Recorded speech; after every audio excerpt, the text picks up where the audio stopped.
जळगावात शेतकरी संघटनेतर्फे पोलीस अधीक्षक कार्यालय आणि जिल्हाधिकारी कार्यालयावर आंदोलन करण्यात आलं।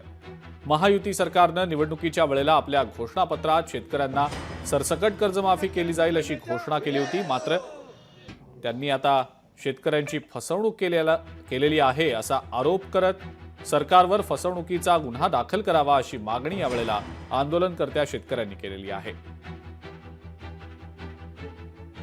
राज्य शेतकऱ्यांना फसवणुकीचं काम करतात, आमची फसवणूकच झालेली याच्यामध्ये, म्हणून आमची अशी मागणी आहे की यांच्यावरती फसवणुकीचा गुन्हा दाखल करण्यात यावा। आणि दुसरी जी मागणी आहे, जो प्रधानमंत्री पीक विमा योजना जी 1 रुपयामध्ये होती ती यांनी बंद करून आता त्याच्यामध्ये अपडेट करून जे काही लाभ मिळणारा होता तो आता मिळणार नाही। बाकीचे जे 4 प्रकारचे जे काही काढणी पश्चात पण संरक्षण होतं, त्याच्यानंतर काही पीक उगवण्याच्या वेळेस पण संरक्षण होतं, ते सर्व काढून यांनी आता त्याच्यामध्ये सर्व बोरिया बिस्तरावरून सर्व सत्यानाश केलेला दिसून येतोय। तर आमचं असं म्हणणं आहे की जो पंचनामा शेतावरती जाऊन होत होता तोच पूर्ववत व्हावा, या सॅटेलाइटवरती आम्हाला विश्वास नाही आणि याच्याने आमची फसवणूक होते।